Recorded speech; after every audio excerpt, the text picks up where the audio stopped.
I'm Michael Turner at Bramfield in Sussex, standing at Lacey's Vinyl, and we're going to meet the owner.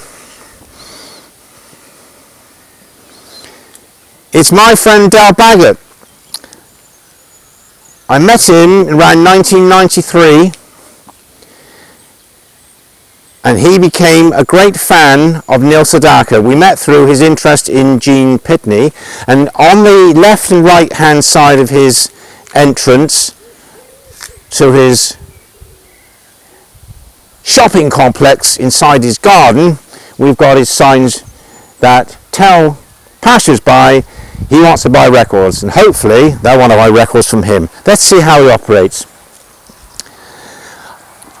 When you go to buy second-hand records, you are often in a side street in a town, but I have never seen a shop inside somebody's garden. In fact, it's not just one shop, it's two.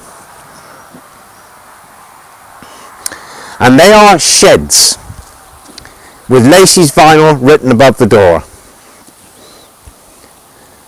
And it was very original to meet someone who set up a business in his own garden. Dale used to do a lot of agricultural, menial work, and then he decided he loved records so much that he decided to make it a living. And we're going to meet Dale Baggott from Bramfield. Ah, there you are. Hello, Michael. Right, nice to see you. And you, Michael? Right. I've said a few things about you, and I want you to tell the audience what I don't know about you. You start by stocking all your favourite discs inside the house. Records, CDs, films. Am I right in thinking you've got 50,000 in total? Can you break down them? Well, I suppose I would say 30 to 40,000, possibly more. I've been collecting all my life, really, since I was sort of 15 years old when I bought my first LP. And met Michael in '92. Through the Gene Pitney fan club. We both had adverts in there, and we got in contact with each other. And I've collected all my life, enjoyed music all my life, and ended up selling records in the garden. I think you're successful because you sell records quite cheaply, because you came out with the phrase that is an abiding memory for me. You said, I don't want a museum by having high prices, I want a dynamic record store. Now, what's the most expensive record that you've sold to a customer? I sold a Beatles album several years ago for £1,400, but that's not, there's a lot more expensive records out there, but there's not many collectors who pay the serious prices. And what's the furthest distance you've ever travelled to purchase a collection? Belgium. Belgium. But all right, next obvious question is, what's the biggest collection you've ever brought home in number of discs? About 3 years ago I bought a collection about 45 minutes away from here. There was 4,000 albums, 7,000 CDs and 7,000 DVDs and Blu-rays. So that was quite a large collection to have. And what do you do with the records that you just don't put in the shop? Well, I have to recycle a lot because there's always lots of titles you can't use, and I do bulk buys to other dealers and people who do car boots. And any idea the percentage of records that are scrapped in the council recycling bin? Very high percentage.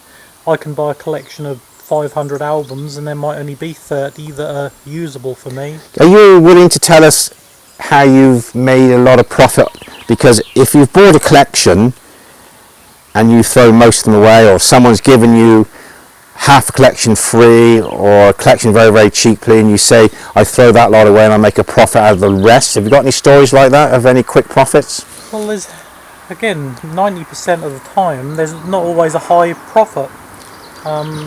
You know, it's a business and you have to make money, but it's not an easy business to do because everyone is selling records now. Who's your favourite artists? Gene Pitney, Tom Jones, Neil Sedaka, Roy Orbison. Yeah, Frank Highfield. Well, you were born in 1974. Well, those artists were at the peak of their careers 10 years before you arrived. Does that make you beyond retro? No, I like voices. I like good voices. But it's not just the 50s and 60s. I do collect people like Shakira and Kylie Minogue, and there's several other artists. So I've got quite a wide range in my tastes of music, from soul, Motown, right to classical music. how did a bloke like you, born in 1974, latch on to singers from a decade or so before you were born? Let's say you became interested in music at the age of 10. That puts those artists 20 years earlier. How did you get involved? On a lot of cases, it was the voice captivated me. But where did you hear the voice if you were listening to records on radios that were contemporary artists? My mum used to play records. The three artists that I can remember from very early on is Billy Fury, she used to play, Leslie Gore, It's My Party, and Frank Highfield. I Should Care was one of the big tracks that I recall from very early age. You tell us this because you're quite a fascinating character, because in your house it's not just discs in there, there's pictures of you posing with Engelbert Humperdinck, Frank Highfield, Gene Pitney, PJ Proby. Have you got any stories about those meetings? Well, because I've followed these artists and gone to a lot of concerts, you end up waiting out the back door, and just by chance and luck that you end up meeting and becoming friendly with some of them. And yeah, but you went into PJ Proby's garden, didn't you, or something like that? I did do some gardening for PJ Proby. We were friendly for a while, but we're not so friendly now. But I got on well with PJ, a tremendous voice. Yeah, but I've seen a picture of you today for the first time in my various visits here, because there's always something new to spot in your evolving collection, in your museum, your archive. You're sitting with Frank Highfield in a cafe or a restaurant. Can you tell us about that? That was about 5 years ago in Hunstanton. I first met Frank Highfield in Australia in 2002. Good eye, mate. Good eye. And we both we got on well, and when he comes over here to tour, you know, I usually catch up and have a cup of tea and a chat with Frank, and very, very nice person. Yeah, but you just triggered something you told me a few years ago. Did he not mention you on stage? He did, yeah. Can you tell us about that? Because you're a modest man, so I've got to drag it out of you. He was, that was at the Marina in Ulster, and he asked what was his first hit record, and everyone was shouting out, "I remember you," and me being not the forward kind, I sat there, and he came up and pointed and said, "You know what it is," which was Lucky Devil, which was his... Yeah, my mum saw him at the Winter Gardens Western-super-Mare. Let's just conclude this part of the video by you taking me inside, because I want to show the audience two records that are a bit special to me. So, come in, Mike. Let's go.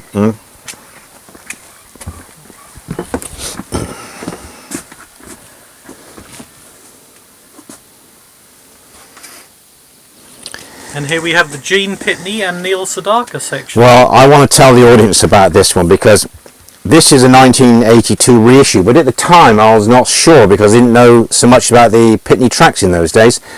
And I said to Gene Pitney as he arrived at the theatre in Fareham, I said, "Gene, I don't know these songs. Are these new?" He said, "No, off various LPs." And he asked me where I got this from, because he'd never seen this LP before. He remembered the photo shoot, and he said, "I'll see my British manager about this LP." Now this one fascinates me because it brings back an abiding memory. I'm a great collector of Neil Sedaka, and I saw Neil Sedaka at the Hammersmith Odeon in the summer of 1976, and when the concert was finished I knew that Sedaka was going to come on again, and I just couldn't bring myself to leave, and I accidentally fell into the orchestra pit and landed right next to a professional photographer who sat photographing Sedaka in his romper suit. But this has been printed back the front. The photographer did send me some pictures and I paid for them. I can't remember where they are now. But I'm going to continue looking through the records in this store. If we just pan the camera around the store, and you'll see there's record discs in here, car number plates from the USA, Elvis portrait, cardboard cutout. We've got beautiful collection of EP picture sleeves there. So it's Michael Turner saying goodbye, thanks very much, and we'll switch off.